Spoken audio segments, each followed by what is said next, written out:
Good afternoon, everyone. I'm Tom Mays, Chief Legal Officer and General Counsel of the National Trust for Historic Preservation, and I'd like to welcome you to this webinar, Crucial Insights and Viable Alternatives for a More Sensitive East Wing Modernization and Ballroom Edition.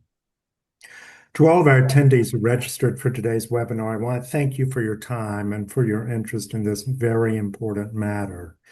Today's presentation is going to be led by David Scott Parker and Bill Bates, both of whom are board members at the National Trust and also fellows of the American Institute of Architects.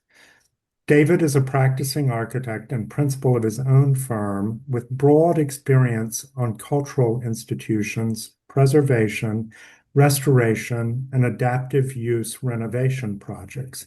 He's worked on a number of National Historic Landmarks, including the U.S. Treasury Department building located immediately across East Executive Avenue from the White House. Bill is a Pennsylvania architect with global corporate real estate and property management experience who currently teaches architecture at Carnegie Mellon University. He is also President Emeritus of the American Institute of Architects. In a few minutes, David and Bill are going to share their architectural analysis of the White House Ballroom based on the limited amount of information that's been publicly released. During the presentation, they will also show their alternative ideas for design of a ballroom that could better protect the carefully balanced classical design of the White House, while still accomplishing the project goals that have been outlined by the administration. To be clear, this webinar is not about the lawsuit that the National Trust filed regarding the proposed ballroom, and we will not be discussing legal issues today. Instead, we will be discussing architectural and design issues. One quick disclaimer to get out of the way. Everything included in today's webinar are the opinions of the individuals speaking, and they're based on what we've been able to discern from the limited plans that have been released. After the approximately 30 to 40-minute presentation concludes, there will be another period of time where we will respond to a selection of the many wonderful collections that our audience has submitted. Due to today's exceptionally large audience, we won't be able to take live questions. Before handing it over to David and Bill, let me say that we're hoping that this presentation will be helpful in understanding the proposed design, the concerns with the proposed design from an architectural and preservation point of view, and we're also hopeful that this can potentially inform comments to the National Capital Planning Commission. As most people know, the Commission of Fine Arts voted to approve this project last week. The project is also scheduled to be considered at the separate National Capital Planning Commission at its meeting on March 5th. NCPC, as it's called, must approve the project. The deadline to submit your comments to NCPC is March 4th. We do, however, understand that an exceptionally large number of comments have been submitted, and we encourage you to submit comments as soon as possible. One of my colleagues at the National Trust is going to put links in the webinar chat to our NCPC public comment page and the publicly available ballroom renderings. These links will also be distributed in a follow-up email to you along with a recording of the session. We hope that this analysis in the presentation will help inform your comments to the NCPC. And with that, I'm going to hand it over to David and Bill with a great deal of thanks for all the work that they have put into this. David and Bill. Thank you, Tom, and welcome to all of you. I hope you're safe and staying warm in this blustery weather. Bill and I would like to share some insights and observations we've been able to glean from information made available on the White House Ballroom structure, most of which we've only had access to for a week or two. An important aspect that many have mentioned is scale. Here we see a portion of the White House with the Treasury to its right for comparison, and the White House to the left for comparison of their porticos. On this, as noted on the screen, uh, I would point out that the proposed ballroom portico is 166% larger than the White House South Portico and 40% larger than the Treasury's South Portico, which, as you can see in the street scene above, is to the right. And the Treasury is quite a large building. The programmatic need for this structure, we've been told, is predicated on accommodating 1,000 people, which, based upon high industry standard, would be 15 square feet per person or 15,000 square feet, as shown in the center. The plan that has been proposed at Wright, however, includes a ballroom of approximately 22,000 square feet, roughly 47% larger than industry standard. Yeah, and just to add to that, David, I did the math and it comes out to almost 1,500 people who could be accommodated in the larger footprint as proposed currently. And David, just to add one more question, that's for a seated dinner. Is that correct? Yes, that's the largest. Yeah, that's correct. Exactly. Mhm. Uh, the the overall square footage for the new addition has been stated as 90,000 square feet, compared with 55,000, we've been told, for the White House itself.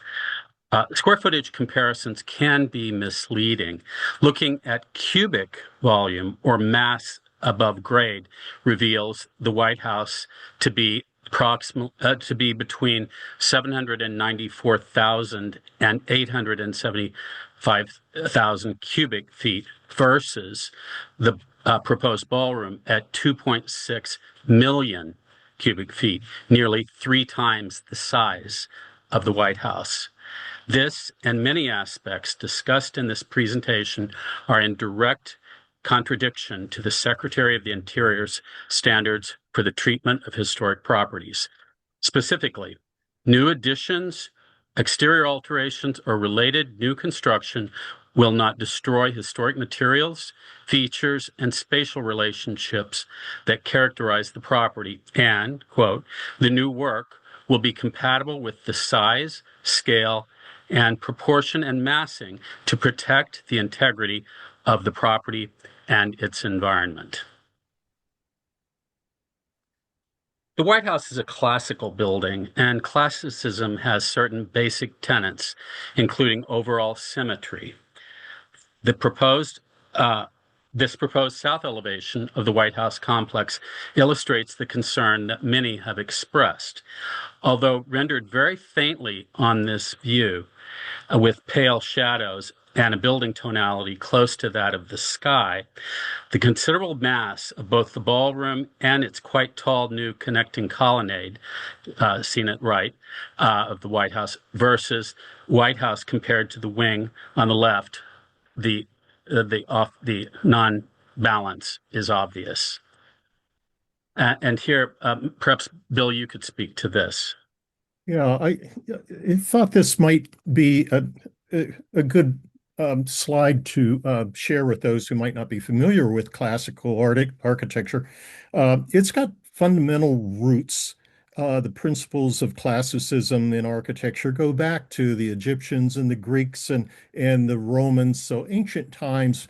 And there was a series of books, a treatise put together by a famous Roman architect named Vesuvius, and he Previous. dates back. Mhm.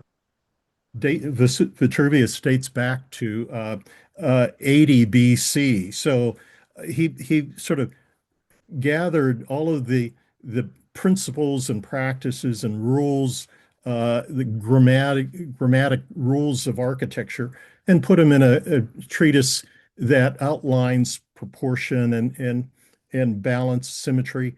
And he referred to his Vitruvian man, which is the ideal proportions that should dictate how buildings should be thought about.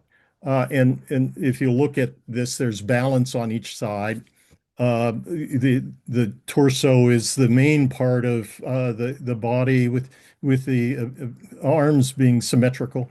And the next slide shows us what we're starting to see with this proposal.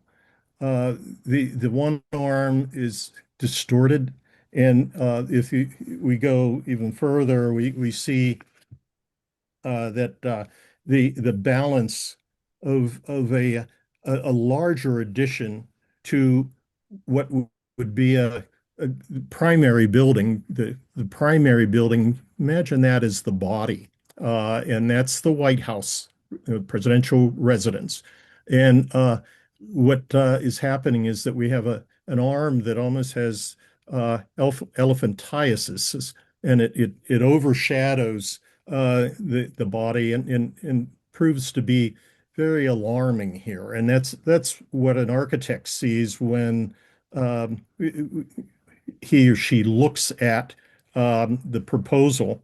It's discordant with what the intent of the original site was, and overshadows the main building, which should be the president's residence.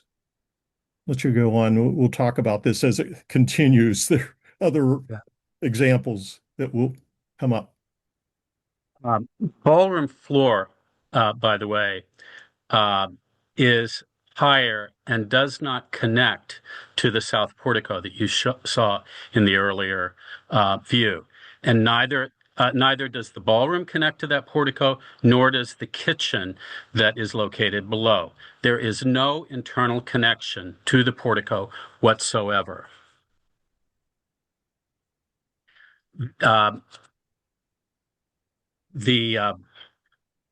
And here, again, the elevation, and I would note that the proposed portico has 4,000 square feet of the portico floor. That's probably 3 times as large as most American homes, just for a sense of scale. And the steps that you see here that go up to 40 feet in width lead up to that portico, but the doors that you see there are fake. And so it is a portico without a purpose. Yeah. And I might add, if I can sort of draw the thread with what we talked about with Vitruvius and the principles of classicism, it isn't it's not defined by random application of arches and columns. There are rules that have been developed and followed for many centuries. And it has formal rules and a visual and functional grammar that relates to human scale and proportion and function. There are 3 things that Vitruvius outlined as critical for good architecture: strength, utility, and beauty. And this lacks the utility, with the portico being a non-functional. It's fake. So it's a concern.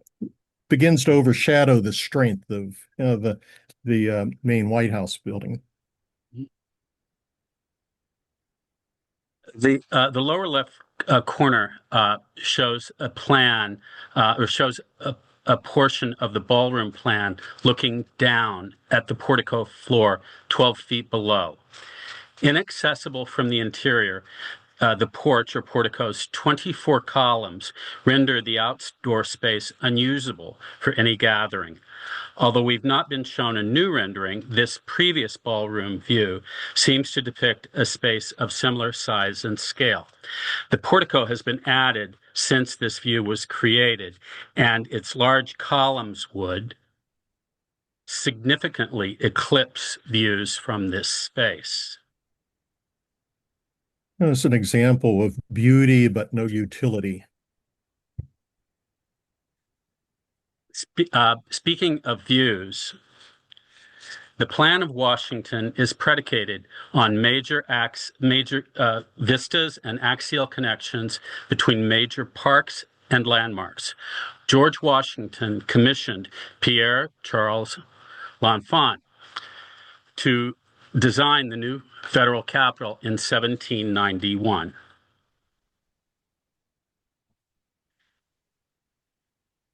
The two specific buildings he called out on the plan, on axis, were the President's House and the Capitol, connected by Pennsylvania Avenue. We cannot overstate the importance of this axis, urbanistically, historically, and symbolically.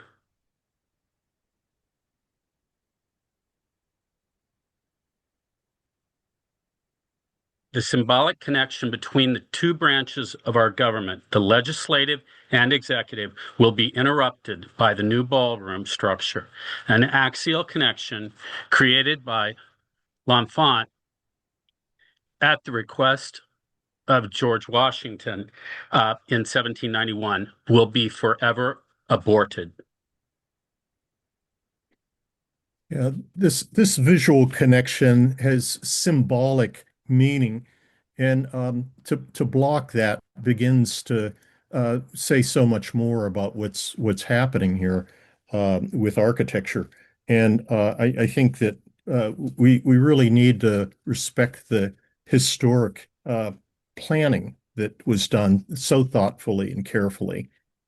And David, before you move on from that slide, just to emphasize, the red trapezoid is the part that would interrupt that axial relationship. Is that correct? That is correct. This is the proposed new ballroom structure, and this is the axis that goes to the U.S. Capitol. And that link that has existed since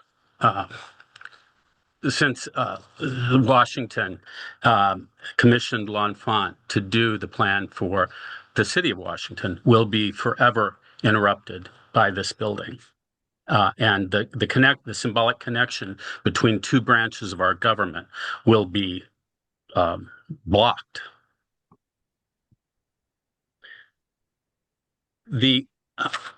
Here's a new rendering that was included in the latest submission depicting the view from the Capitol steps looking down Pennsylvania Avenue toward the White House.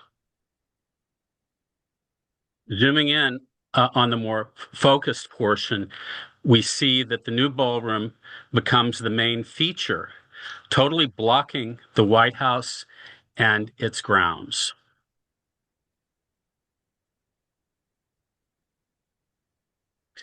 The preeminent landscape architect Frederick Law Olmsted designed the grounds of the White House with its symmetrical drive leading up to the south entrance. The proposed ballroom invades the landscape and reroutes the historic symmetrical drive that has survived and been maintained in its Olmstedian configuration. Notice the detour that the new building causes to the Olmsted designed drive.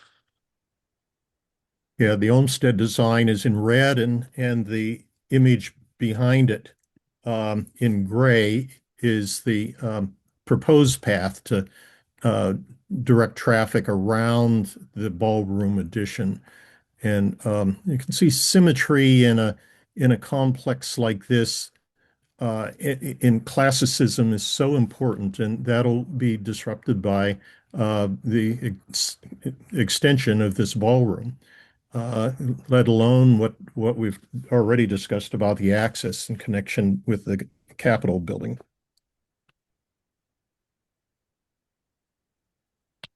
The north side of the White House grounds has the same symmetry issue as the south, although the intent to raise the east colonnade leading to the ballroom by approximately 20 feet makes the imbalance even more extreme.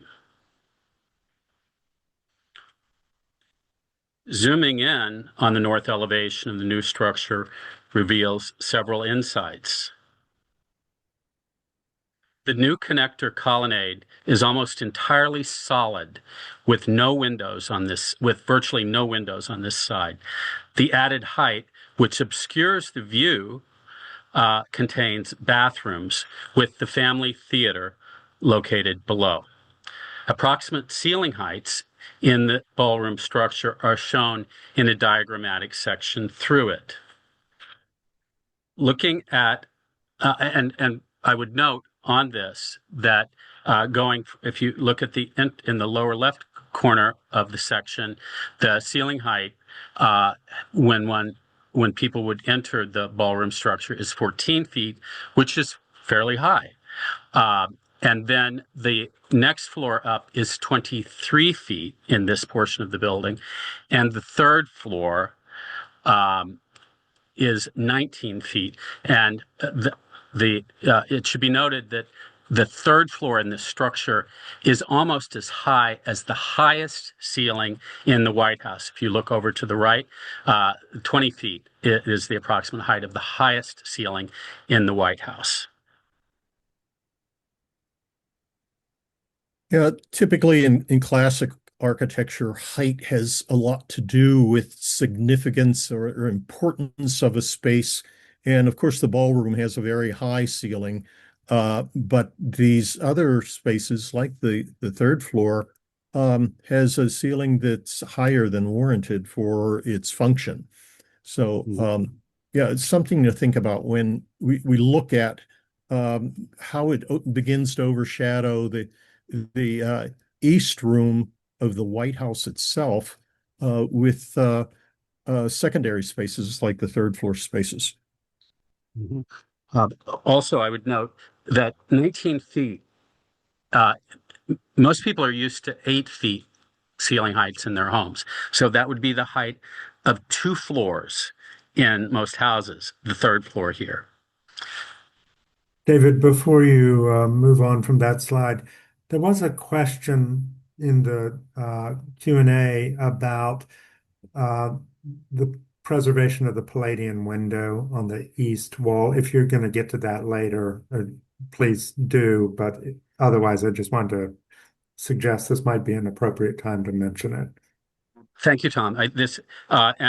What Tom is referring to is here, if you can see my cursor, and it's a Palladian window that was designed there. It was part of the original design by Hoban for the White House, and it's a character-defining feature of the White House, which will be engulfed by this new addition.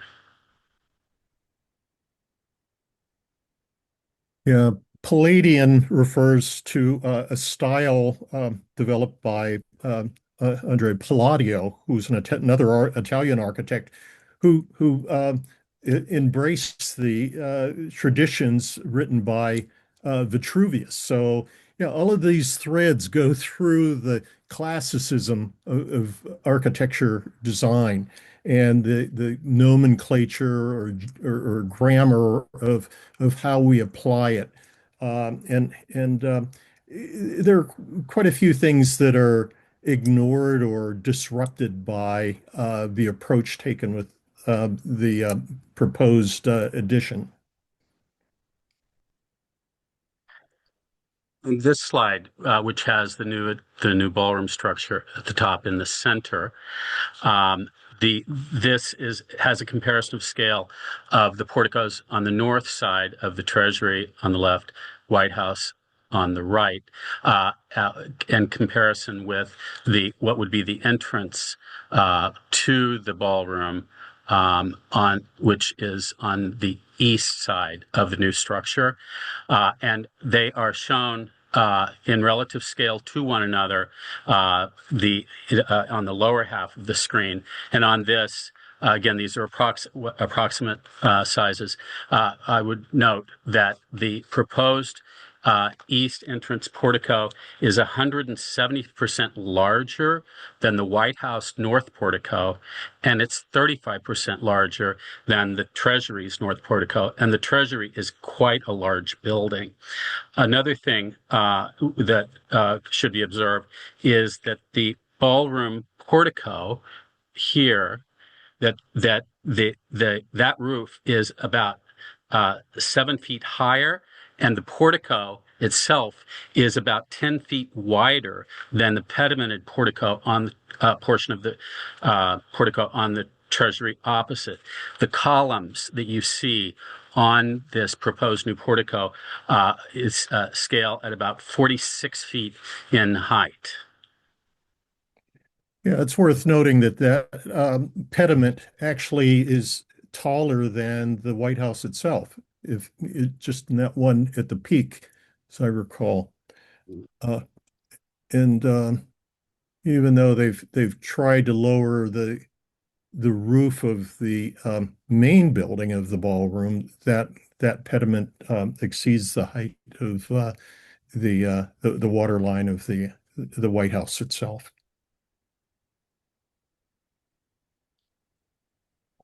This is the east entrance facade of the proposed ballroom structure with the entrance level plan shown below. Note that the ballroom floor is approximately 25.5 feet above street level. Virtually all of what look like windows on this entrance level are blind. They're solid. They're not real windows.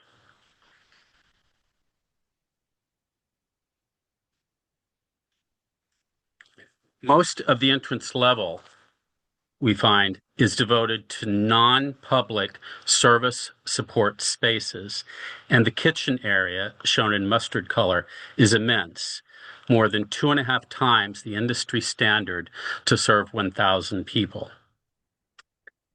And most spaces on this level are service non-public support, do not need daylight, and do not need to be above grade. As you can see here, this entire kitchen, which occupies most of the floor in the ballroom structure itself, is service. And also, by the way, has an extremely high ceiling.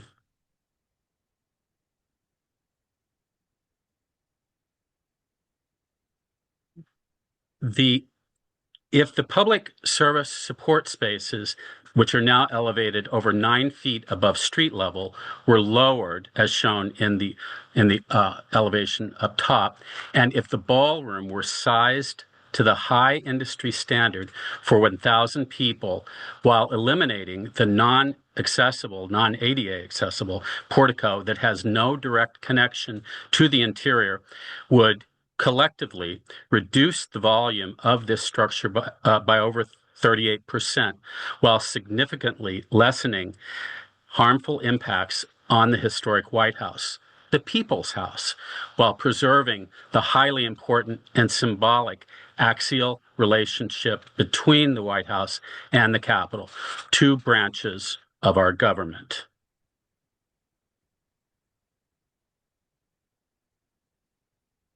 This is the view from Pennsylvania Avenue that was provided, showing the large volume of the currently proposed ballroom.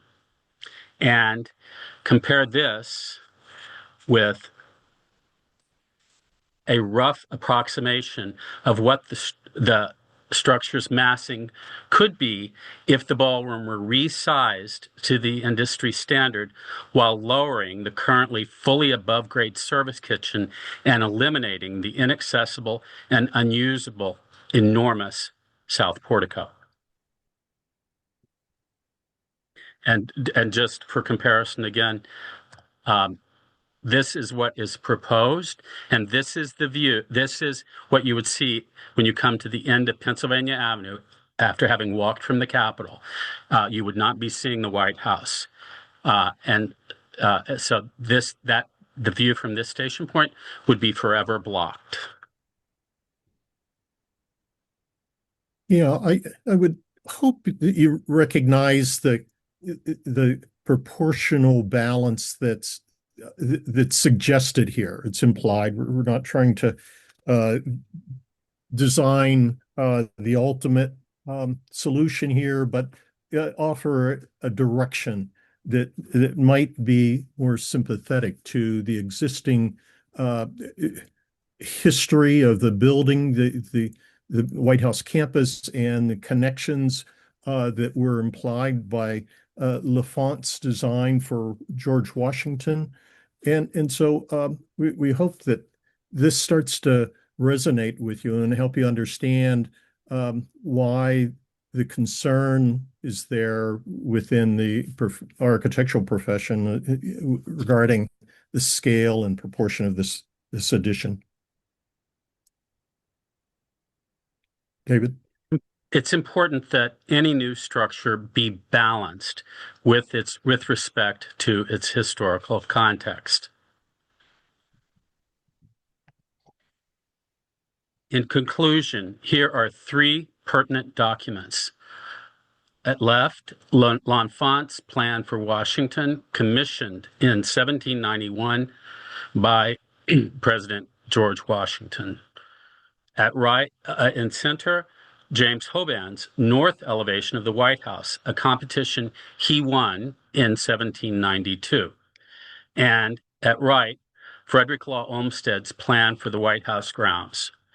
Needless to say, all these documents are important in U.S. history and relevant to the critical concepts they represent that are being negated by the proposed ballroom structure. It is imperative that steps be taken to respect the legacy that we as Americans have inherited.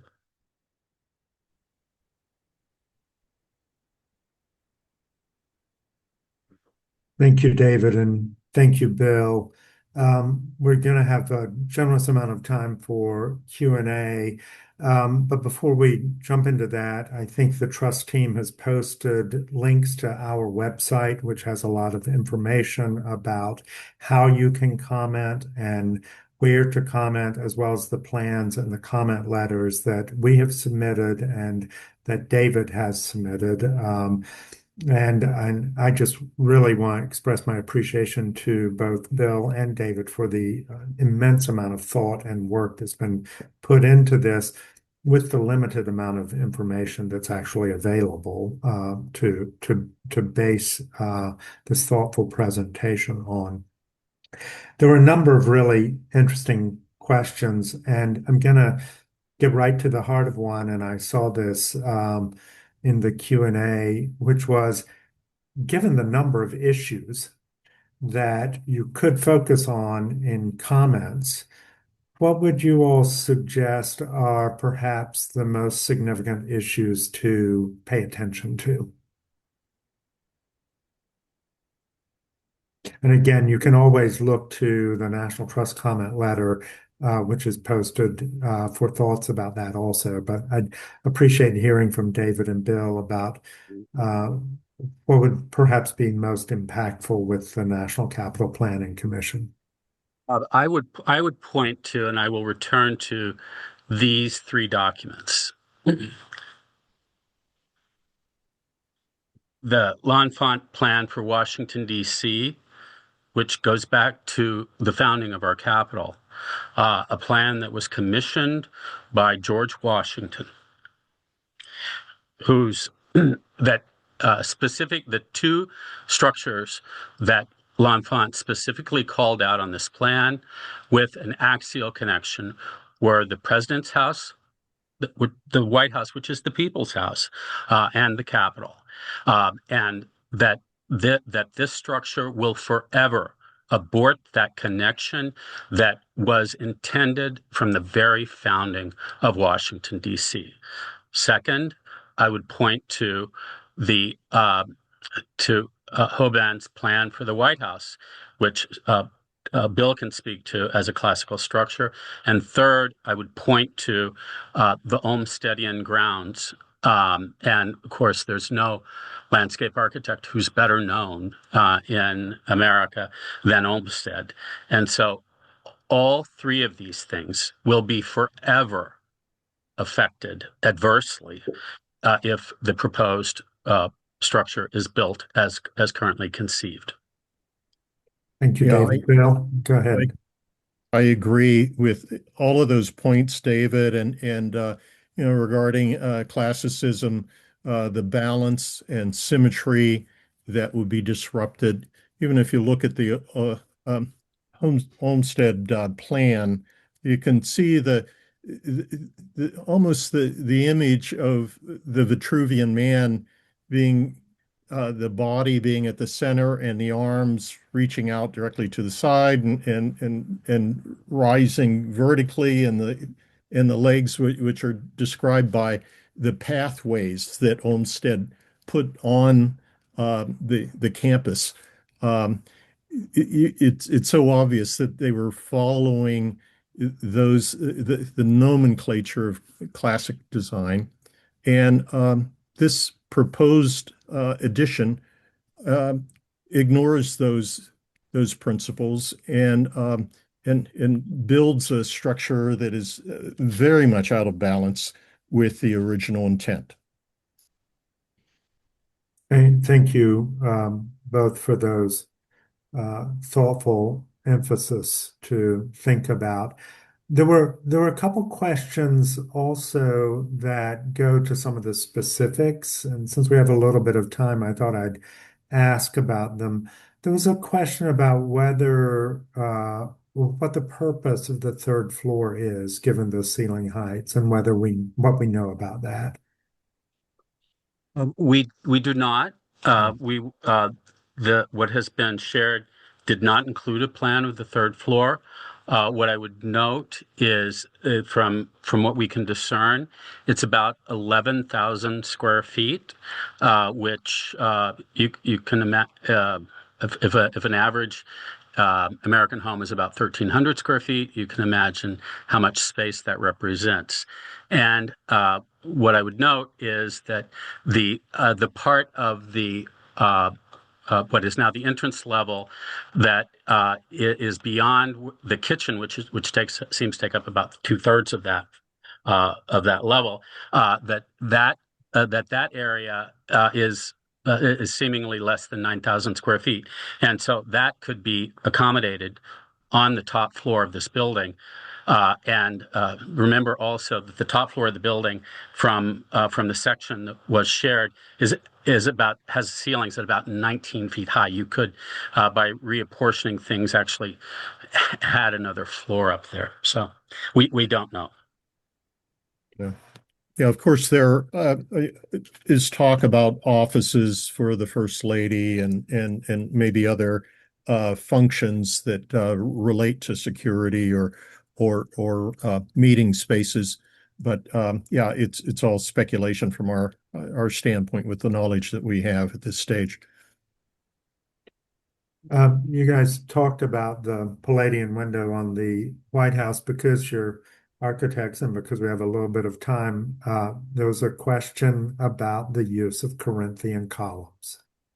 If you Mm. want to say anything about that from the classical point of view. Well, yeah, there are three orders that were defined in Vitruvius's 10 books of architecture, and Ionic, Doric, Ionic, and Corinthian. And typically in a complex that you might be adding an addition to, not only do you recognize scale and symmetry, but you also try to make it look as though it was part of the original plan, and you would follow the style, whether of the original columns in the main building. And we've not seen that reflected in the drawings that have been submitted. David, feel free to add Yeah, to that. what I would note is that all of the columns, the freestanding columns on the White House are the Ionic order. And also, by the way, all of the freestanding columns on the Treasury building are Ionic.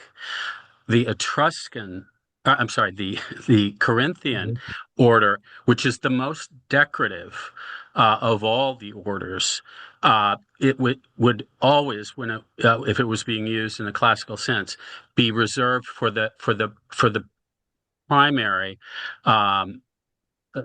most important structure, which in this case is the White House, and not be used on a wing of it, and in a sense upstage the less verbose Ionic of the people's house. And you can see here on Hoban's drawing the Ionic capitals on the portico. Thank you both. There were a number of comments about what to emphasize in the letters to NCPC, and one of them was a very specific question about the industry standard for the 15 square foot per person, and whether there's a cite to that, or how you would refer to that industry standard. Well, it's we are both architects, Yeah. yeah. So it's the industry. It's the low square foot per person is typically 10 square feet per person. The high is 15. And so it becomes a question of math because this is something that is really used throughout the profession. Bill, could you Yeah. speak to that further? Yeah, it's an industry standard that and 15 is generous, and provides for a lot of room, at each table for each guest, but also circulation room around each table to accommodate service. So anyway, yeah, those rules of thumbs are things that we use when we're planning as architects, when we're planning spaces like this. So, yeah, this would not be a crowded room at all. As a matter of fact, it's so large that if you try to accommodate 1,000 people in a room that's scaled for 1,500 people, the crowd would feel lost in many respects. You'd feel like, gee, who didn't show up here? Mhm. Yeah, one thing I would note about that is that if people think about when they've been to a large banquet facility, um, and the if a space is sized for 1,000 or 1,500, what do you do if your event is only 200 people? It's impossible to subdivide this space. Yeah. So is this space going to stand empty most of the time? How often will there be an event here of 1,000 plus people? And the that is a problem that most banquet facilities have, is how to use the space so that it doesn't feel like that not enough people showed up. Yeah, often when you go to a convention center or a hotel ballroom, you'll see foldable or demountable wall systems that roll out and close off a room so it doesn't feel cavernous for a smaller group. So yeah, but we don't have that here. This is, and it would be very awkward in a space that size with classic windows and it would not work. So Mhm. And about a 40-foot high ceiling in the yeah, space. that's You're not going to have folding partitions hanging from something 40 feet in the air. yeah. Thank you all for giving that very good and thoughtful, thorough answer. There was a question, David. I don't know if you can bring the PowerPoint back up, but there were a series of questions about whether the Treasury building had already obscured the view. And I think you've got a slide that helps show that difference. While I think it is true that the Treasury south-facing portico does partially obscure that axis, the ballroom would make that problem exponentially worse. Let me So just, that's perfect. That's yeah. great. So the, Yeah, you had it there. yeah, here, I'll Look, go to that. Hang on there we one go. second. So Okay. the, as Tom mentioned, the Treasury building, let's see, here's my, this is the Treasury building. And so Tom's asking about this corner of the building. And here I would refer to the rendering that was provided by the architects as part of their current submission, which is here. And so that sliver is the corner of the Treasury building. So all of this, that is the new ballroom structure. So it totally eclipses the White House and its grounds. Thank you. Thank you for Yeah. bringing the slides back up. Bill, Mhm. did you want Yeah. to add anything to that? You only see a shoulder, just a sliver, as David's mentioned, of the Treasury building, and it's not obtrusive of as the ballroom proposes to be. Yeah, this will totally block the view, and that link, that visual link, and it's great symbolism. It was a very well designed city plan by Lafont. And to totally ignore that after all these years is very disheartening. Agree. There was sort of on this theme, there was a question too, just to go back to that symmetry about the idea that the wings were originally designed to be low and that Jefferson and Latrobe established that profile and McKim, Mead, and White preserved it. I just wanted to give you another opportunity to comment on that symmetry that's so important. Mhm. That's something actually. We've mentioned Washington several times, but we should also mention Jefferson. Jefferson. We I think we all are familiar with Monticello, which is which of course was the house that Jefferson designed for himself, and it has low flanking arcades that extend out from it, much in the same way as the White House was envisioned to be, with low colonnades on either side. So that is very much part of Palladianism, which was of paramount importance to um, to uh, to Hoban, who designed the White House, uh, and to Jefferson, who himself was an architect, and it's something that has characterized the White House and its wings for centuries. Exactly. Yeah, you can go to the Congressional Library and find Jefferson's books on Palladian design. He studied, well, the 10 books of architecture actually were part of his collection, his library.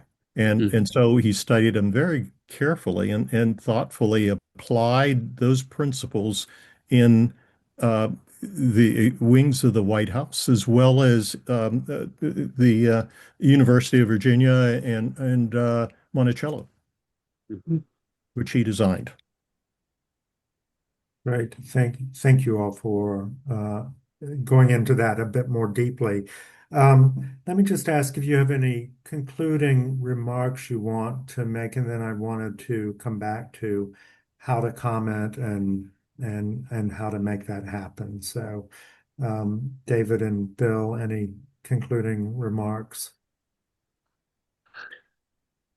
I, Um, I I just think that it's important that um, the NCPC understands that the people were concerned and they understand and appreciate the history, the legacy of the White House and its planning prior to this date, and that they want to uh, see that respected in any future developments on the White House campus. And so I hope that people will express that concern and in their comments, and as many comments as possible, I think will help get the attention of the NCPC as they go through this review. They're in a unique position to evaluate it. It's part of their mission to evaluate it, and I trust that people will comment appropriately. Mhm. What I would note, Tom, is that we are not speaking against the function of a ballroom, but rather the way that this ballroom has been designed, and the the the scale of it in particular, because architecture, as as as Bill can attest, is about balancing need with impacts, and the impacts of this ballroom, not just on the White House itself, but on Washington, D.C., and the history of of our country, is seriously in peril with what has been proposed, and the enormity of this, of the of what could be approved next Thursday is really sobering. And so I would just encourage everyone to speak to write to the NCPC, and to share with these observations with others, because this is just it's I don't know how to characterize how, as architects, how dire this threat is, to what is the most important, certainly the most important house in America, and probably the most, or one of the two or three most recognized buildings in all of America. You can't overstate the impact that this will have. Thank, thank you. Bill, you were going to say something Yeah, else. I was just going to say that uh, the citizens own this house. It's the people's house, literally. So we have an opportunity that the NCPC offers the public to comment, and I trust that people will take advantage of that opportunity to express their concerns. And I hope this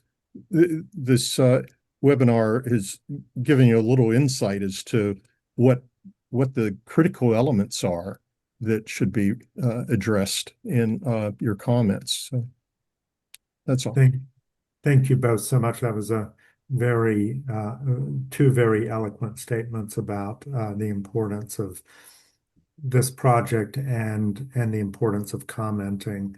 There were a few practical questions about commenting that came up in the Q&A also. So let me address a few of those. There was a question about whether, if you've already submitted comments, but you want to submit something based on this presentation, if you think that you would change what you said, then by all means, go ahead and submit again and use this information in any way that you would find helpful. And I do think the more comments they get, the better. There was a question also about the makeup of the NCPC. NCPC's website has the makeup of the current sitting commissioners, so we can direct you there, and you can see the link to the NCPC website on our own website. And then there was another very helpful comment, which I should have mentioned earlier. In making comments, you should also think about who else you would want to communicate with. And it is always useful to exercise your constitutional rights and write to your representatives in Congress and let them know your thoughts about this project and your concerns about this project. I believe that our team will be sending around a recording of this, as well as the information to those who registered. I'm deeply grateful to all of you who came to listen to this today. And I mostly, however, want to thank David and Bill for this great presentation and discussion and the work that went into it. Thank you all so much, and thanks to all the attendees. Thanks to the National Trust staff who helped put this together. It doesn't happen without their assistance. So thank you all.